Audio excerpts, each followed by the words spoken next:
നമസ്കാരം. ഇന്ന് ഏറ്റവും കൂടുതൽ ചർച്ചയായിക്കൊണ്ടിരിക്കുന്ന ഒരു കാര്യം, ഇന്ത്യ നോട്ട് നിരോധിക്കാൻ പോവുകയാണോ, അടുത്ത മാസം മുതൽ നോട്ട് നിരോധിച്ചോ എന്നൊക്കെയുള്ള കാര്യങ്ങളാണ്. കേരളത്തിലെ തന്നെ പല പ്രമുഖ പത്രങ്ങളുടെയും തലക്കെട്ട് ഇതൊക്കെയായിരുന്നു. ഇത് കണ്ട് തെറ്റിദ്ധരിക്കപ്പെട്ട ഒരുപാട് ആളുകളുണ്ട്. സ്റ്റോക്ക് മാർക്കറ്റിൽ പോലും ഇതിൻ്റെ ചില ചലനങ്ങൾ ഉണ്ടായെന്നാണ് പറയുന്നത്. അതിൻ്റെ കൃത്യമായ അറിവുകൾ എനിക്കില്ല, എങ്കിലും ഞാൻ കേട്ടൊരു അറിവ് ഷെയർ ചെയ്തെന്ന് മാത്രം. ഇന്നത്തെ പത്രങ്ങളിൽ കണ്ട ഒരു പേജ് എന്ന് പറയുന്നത് 2050 എന്ത് സംഭവിക്കും എന്നുള്ളതാണ്. പണ്ട് നമ്മൾ ചില ചിത്രകഥകളിലും ചില കുട്ടികളുടെ മാഗസിനുകളൊക്കെ കണ്ടിട്ടുണ്ട്. 100 വർഷത്തിന് ശേഷം ഇതേ ദിവസം എന്ത് സംഭവിക്കുക, അങ്ങനെയൊക്കെയുള്ള ചില ടൈറ്റിലുകളോട് കൂടിയുള്ള വാർത്തകൾ. അത്തരത്തിലുള്ളൊരു വാർത്തകളാണ് നോട്ടേ വിട ഇനി ഡിജിറ്റൽ കറൻസി. ഇന്ന് നമുക്ക് നോക്കിയാൽ കാണാം, നമ്മൾ ഏറ്റവും കൂടുതൽ 80% ആശ്രയിക്കുന്നത് ഡിജിറ്റൽ ട്രാൻസാക്ഷൻസാണ്. ശരിക്കും വരുന്നൊരു 10-20 വർഷം കൊണ്ട് തന്നെ നോട്ടിൻ്റെ ഉപയോഗം വളരെയധികം കുറയാനുള്ള സാധ്യതയുണ്ട്. ഈ വാർത്തകൾ ഒരുപക്ഷെ ശരിയാവാനുള്ള സാധ്യതകളുണ്ട്. നോട്ടില്ലാത്ത രാജ്യങ്ങളൊക്കെ വരുന്നുണ്ട്. ഫിൻലാൻഡ്, സ്വീഡൻ പോലുള്ള രാജ്യങ്ങൾ കറൻസിയുടെ ഉപയോഗം ഒരുപാട് കുറച്ചിട്ടുണ്ട്. അവിടെയെല്ലാം ഡിജിറ്റൽ ട്രാൻസാക്ഷനാണ് കൂടുതൽ നടക്കുന്നത്. ഇത് ഇന്ത്യയിൽ മാത്രമല്ല, ലോകത്തിലെ ഒരുപാട് രാജ്യങ്ങളും ഇന്ന് ഡിജിറ്റൽ ട്രാൻസാക്ഷനാണ് കൂടുതലായി നടത്തി വരുന്നത്. കറൻസി ഉപയോഗിക്കുന്നത് വളരെ കുറവാണ്, ചില്ലറകൾ കൊണ്ടു നടക്കുന്നത് വളരെ കുറവാണ്. അപ്പോൾ 2050 എന്ത് സംഭവിക്കും എന്ന ഒരു പത്രത്തിൻ്റെ വാർത്തകളുടെ വിശകലനമാണ് ഈ കണ്ടതല്ല.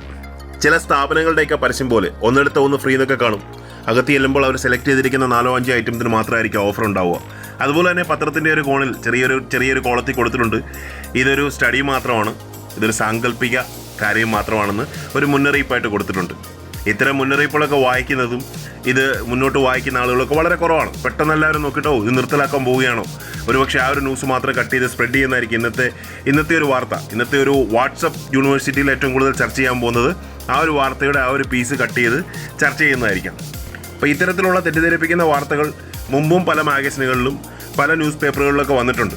ഇതിൽ കാണാം മാർക്കറ്റിംഗ് ഫീച്ചറാണ്, മാർക്കറ്റ് ചെയ്യാൻ വേണ്ടിയിട്ട് ചെയ്തിരിക്കുന്നൊരു ഫീച്ചറാണ്. അപ്പോൾ അത് അങ്ങനെ ഒരു ഫീച്ചറാണെന്ന് നമ്മൾ കരുതുകയും അതിനെ ഒരു തമാശയായി കണ്ട് വായിച്ചെടുക്കുകയും ചെയ്യാം. പക്ഷേ ഇതിലെ ഏറ്റവും വലിയ വിരോധാഭാസം എന്തെന്ന് വെച്ചാൽ 2050 ആവുമ്പോൾ ഈ പത്രം എന്ന് പറഞ്ഞ സാധനം തന്നെ നിലവിലുണ്ടാവുമെന്ന് നമുക്കറിയാൻ പറ്റില്ല. കാരണം ഇപ്പം തന്നെ പത്രം വായിക്കുന്ന ആളുകളുടെ എണ്ണം കുറഞ്ഞു.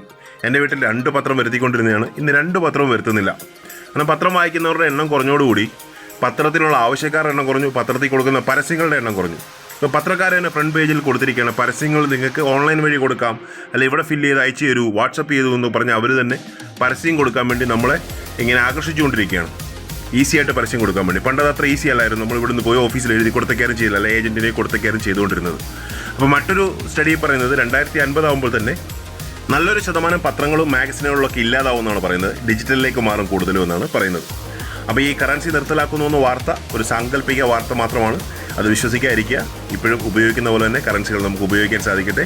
Thank you very much.